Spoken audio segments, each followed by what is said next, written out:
জাহান্নামের অবস্থা এত ভয়ঙ্কর হবে, জাহান্নামের ভেতরে লক্ষ লক্ষ কোটি কোটি কাফির মুশরিককে দেওয়ার পরেও জাহান্নাম বলবে হাল মিন মাজিদ, আরো আছে নাকি, আরো দাও।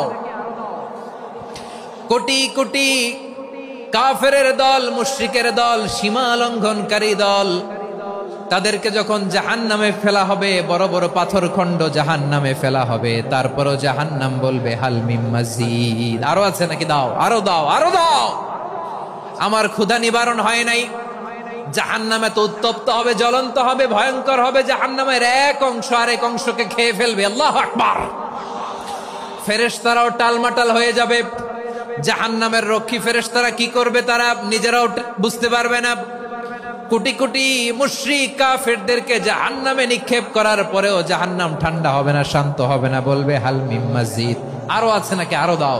তখন আল্লাহ তাআলার